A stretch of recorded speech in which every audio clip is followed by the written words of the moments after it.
Imagine losing absolutely everything, your reputation, your royal legacy, and your public standing overnight, all because of an alleged email trail you thought would never see the light of day. Right now, one of the most famous women in the world has seemingly vanished into thin air, reportedly checking into a highly secretive facility that costs more per day than what most people earn in half a year. And the reason why is sending absolute shockwaves through the highest levels of society. We are talking about Sarah Ferguson, the former Duchess of York, whose name has been thrust back into the global spotlight for all the wrong reasons, opening a massive, unresolved mystery about whether her public image can ever be salvaged or if she is permanently exiled from high society. But before we get into the staggering financial details of her alleged disappearance, you have to understand the specific, chilling word she reportedly used in a private message that experts claim has sealed her fate forever. According to reports and newly unsealed legal documents widely known as the Epstein files, the former Duchess is facing an unprecedented brand crisis.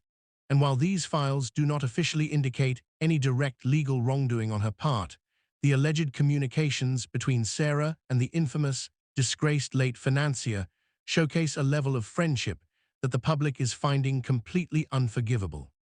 Sources claim that these emails were exchanged even after the disgraced figure was initially sentenced for his highly publicized and heinous offenses, which creates a psychological disconnect for the public. How could someone with so much privilege and access to the world's best advisors reportedly maintain such ties? It is alleged that in one of these communications, Sarah actually referred to him as a legend, a microhook of information that has utterly decimated her carefully curated public persona. Think about that for a second. A single word, allegedly typed in confidence, has now become the very anchor dragging her entire legacy into the abyss. But just when you think the fallout is limited to bad press, the ripple effects behind palace doors are reportedly catastrophic, leaving us to wonder what her immediate family is actually doing to distance themselves from the blast zone. It is alleged that her daughters, Princesses Beatrice and Eugenie, are absolutely terrified of their mother's next move, likely fearing that any further public missteps could permanently damage their own standing within the royal institution.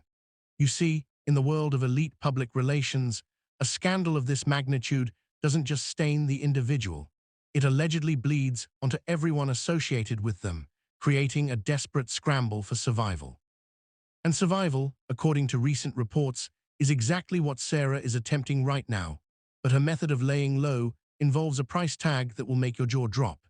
It is not officially confirmed exactly where she is permanently residing today, as the former Duchess has kept a remarkably low profile and hasn't been seen publicly for quite some time. But insiders suggest she took drastic, incredibly expensive measures immediately after the holidays. It is widely believed that over the last few months, she has spent considerable time abroad, allegedly bouncing between the private homes of wealthy friends and, most shockingly, checking into the ultra-exclusive Paracelsus Recovery Clinic in Zurich, Switzerland. Let that sink in for a moment. A clinic that reportedly charges a staggering £13,000 per day just to keep its high-profile clients completely shielded from the glaring lenses of the world's media.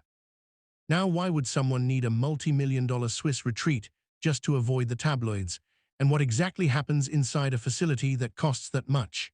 Sources claim these types of luxury recovery centers offer absolute anonymity, a psychological safe haven for the global elite when their empires crumble, providing everything from crisis counseling to intensive wellness therapies far away from the public's judgment. But here is the ultimate question. Can all the money in the world actually buy back a ruined reputation, or is this extremely expensive exile just a temporary bandage on a fatal PR wound?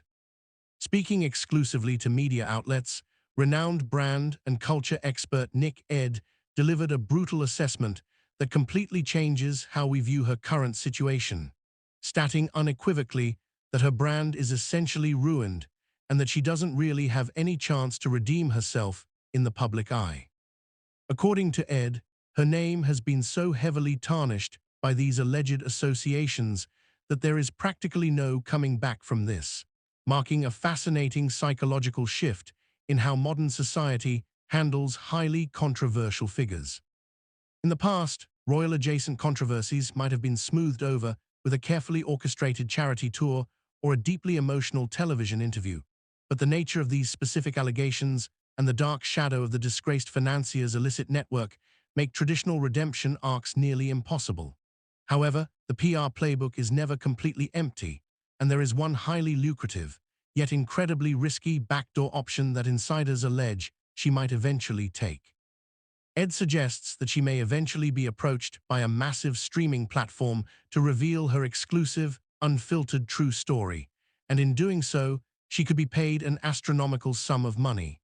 But would you watch it, knowing that the majority of the general public and the media have seemingly turned entirely against her? This creates a massive curiosity gap. If she sits down for a tell-all documentary, will it be an honest accounting of her alleged misjudgments, or just another highly produced attempt to spin an unspinnable narrative?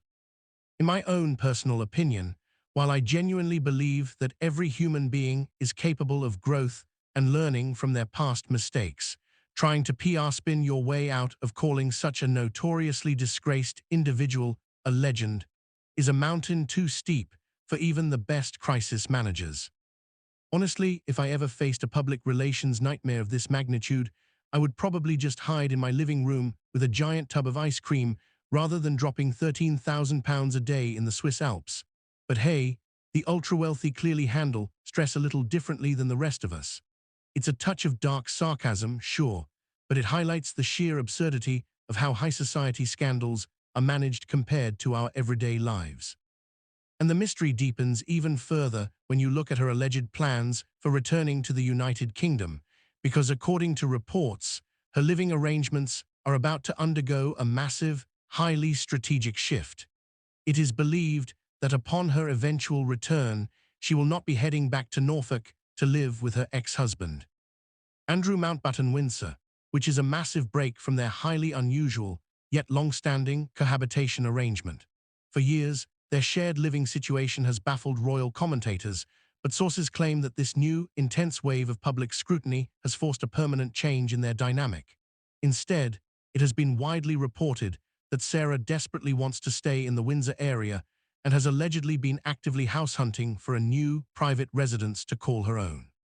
But why Windsor, a location so deeply intertwined with the very royal establishment that is currently trying to keep her at arm's length?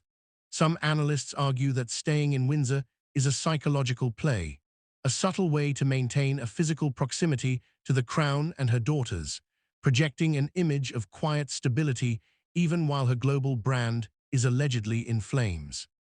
Every single move she makes right now is being scrutinized under a microscope, from the alleged luxury Swiss clinics to the quiet real estate searches in the English countryside. The stakes could not possibly be higher, because the court of public opinion is notoriously unforgiving, and the media cycle is practically waiting for her to make one single slip-up.